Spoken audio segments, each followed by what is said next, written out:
ค่ะในวันที่27พฤษภาคม2569วันนี้ก็มีความสำคัญหลายประการเป็นวันที่พวกเราทั้งหลายได้ร่วมกันถวายยานพาหนะนะคะกับภิกษุผู้ประณีตผู้กระทำกิจในพระศาสนาต่างๆค่ะโดยมีคุณกิ่งการอารักษ์พุทธนันท์นั่นเองนะคะเป็นประธานในการคิดที่จะถวาย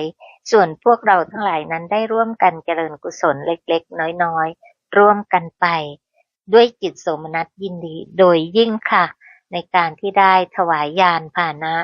ซึ่งพระองค์ก็ตรัสเรื่องยานว่าเป็นเหตุเป็นปัจจัยอันนำมาซึ่งความสุขความปลอดภัยและเข้าถึงความรวดเร็วนะคะในการเดินทางไปกระทำกิจต่างๆยานไม่ว่าจะเป็นรองเท้าหรือร่มสิ่งเหล่านี้พระองค์ก็เทียบได้กับอริยมรรคมีองค์แปดนั่นเองเพราะฉะนั้นญาณจึงนำมาซึ่งความสุขไม่ว่าจะระดับใดก็แล้วแต่นะคะแต่ความสุขสูงสุดอันเกิดจากญาณนะคะคืออริยมรรคมีองค์แปดนั้นจะมีการขึ้นไปสู่ญาณมากมายเพียงไรก็ตามไม่มีเสียงค่ะไม่เหมือนญาณรถญาณม้าใช่ไหมคะและก็สามารถก้าวขึ้นไปสู่ญาณคืออริยมรรคมีองค์แปดได้ด้วยการเจริญโพธิปักขิยธรรม37ประการนั่นเองนะคะแล้วจะขึ้นไปจำนวนเท่าไหร่ก็ได้นะคะไม่เหมือนยานทั่วๆไปใช่ไหมคะยานรถยานม้ายานช้างก็ขึ้นได้มีจำนวนจำกัดซึ่งต่างอย่างสิ้นเชิงค่ะในการบำเพ็ญอริยมรรคมีองค์แปดที่บริบูรณ์แล้วสามารถก้าวไปสู่ความสุขอันสูงสุดคือพระนิพพานหาประมาณมิได้ค่ะ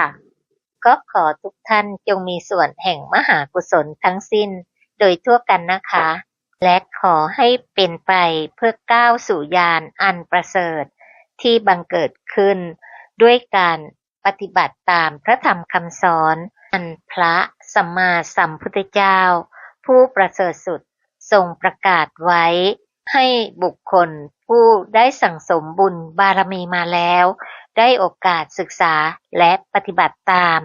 ด้วยอนุสาสนีอันประเสริฐสุดที่พระองค์นั้นได้กระทำกิจใน45พรรษาหรือในพระองค์อื่นๆก็แตกต่างกันออกไปนะคะขอเราทั้งหลายจงมีความนอบน้อมในมหากุศลทั้งสิ้นเหล่านี้ด้วยสัจจะวาจานี้ขอเราทั้งหลายนั้นจงได้มีโอกาสศึกษาพระสัทธรรมได้ถูกต้องถูกตรงก้าวสู่การแทงตลอดในอริยสัจสี่โดยง่ายโดยพลันโดยทั่วกันทุกตนทุกท่านค่ะอนุโมทนาสาธุสาธุสาธุเจ้าค่ะค่ะ